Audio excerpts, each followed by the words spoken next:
Hello और इस नए बहुत ही दिलचस्प विश्लेषण में सबका स्वागत है। आज हम एक ऐसी वायरल मिस्ट्री को डिकोड कर रहे हैं जिसने इंटरनेट पर तहलका मचा रखा है। क्या एक आम सा दिखने वाला कार्टून शो सच में इतिहास की भविष्यवाणी कर सकता है, या फिर इस पूरे रहस्य के पीछे कोई बहुत बड़ी गहराई में छुपी सच्चाई है? तो चलिए बिना वक्त गवाए सीधे मुद्दे पर आते हैं। एक सवाल जो बार बार सोशल मीडिया पर घूमता है कि आखिर एक कार्टून ऐसा कर कैसे सकता है। मतलब क्या ये सिर्फ कोई बहुत बड़ा इत्तेफाक है, कोई टाइम ट्रैवल जैसी थियरी है, या फिर क्या इसके पीछे मीडिया और हमारे नज़रिए को कंट्रोल करने की कोई सोची समझी रणनीति है?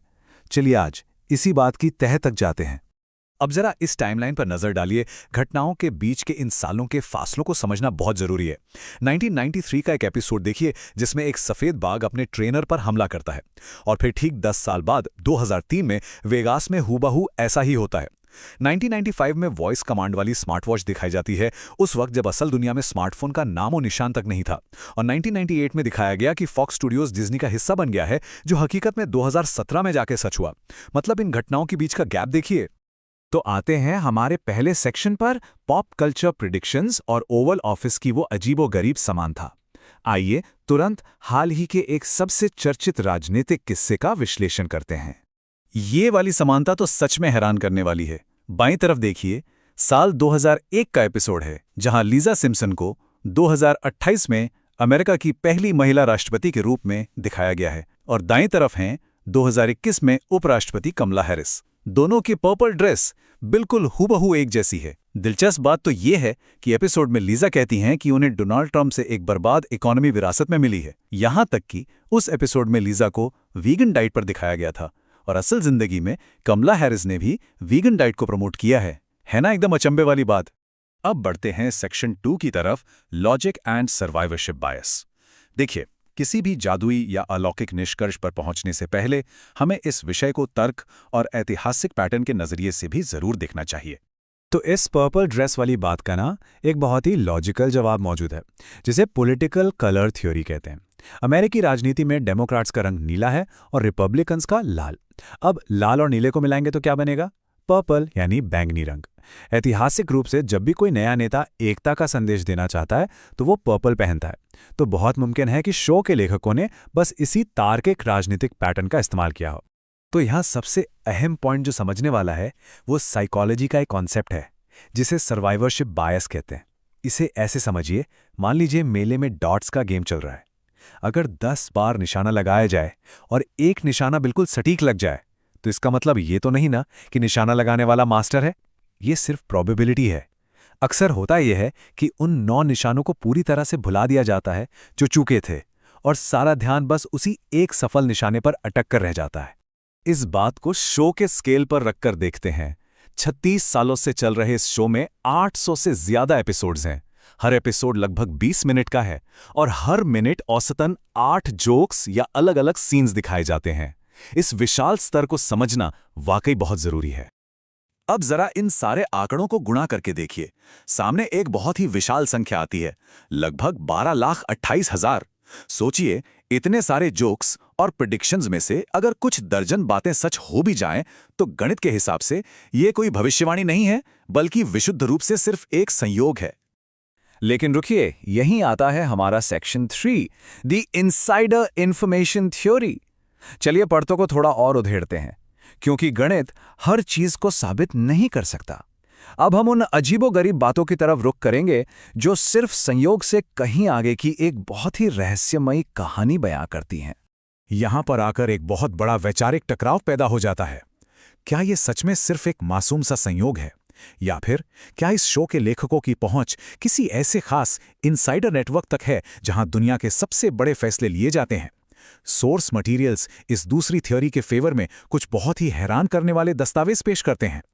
जैसे कि ये बात पूरी तरह से डॉक्यूमेंटेड है कि इस शो के क्रिएटर 1990 के दशक में ऐसे एक्सक्लूसिव टेड सम्मेलनों में हिस्सा लेते थे जहां एकदम शुरुआती तकनीकें सिर्फ दुनिया के कुछ चुनिंदा लोगों को दिखाई जाती थीं।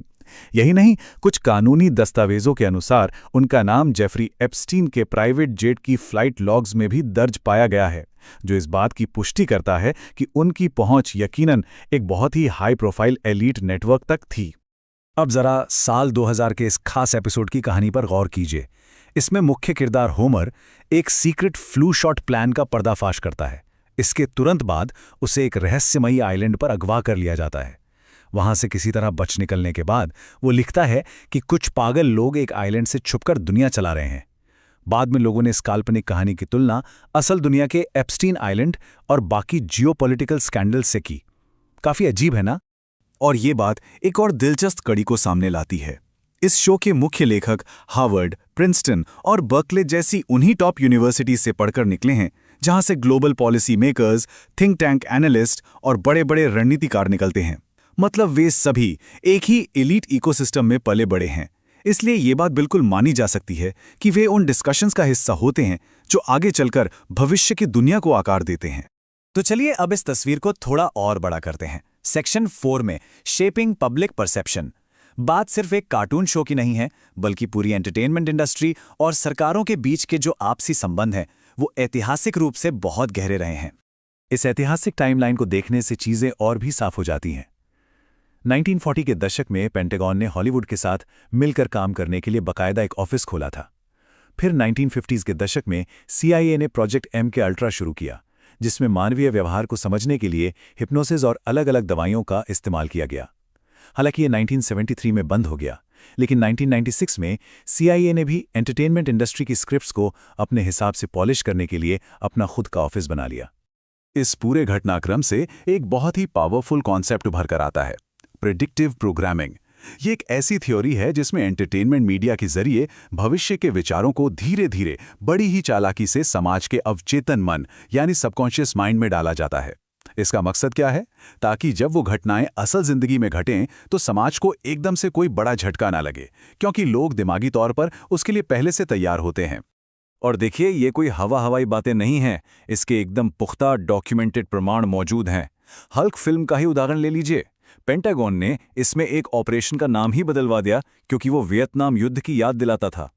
शायद उन्हें एक हरा भरा राक्षस तो पर्दे पर मंजूर था, पर अपना पुराना इतिहास नहीं। ऐसे ही मीट द पेरेंट्स फिल्म से CIA ने टॉर्चर मैनुअल वाला सीन हटवा दिया, और एलियास शो की लीड एक्ट्रेस को तो CIA ने असल में अपने रिक्रूटमेंट कैंपेन के लिए इस्तेमाल किया था। यह सब हॉलीवुड की स्क्रिप्ट्स में इंटेलिजेंस एजेंसियों का सीधा सीधा दखल है।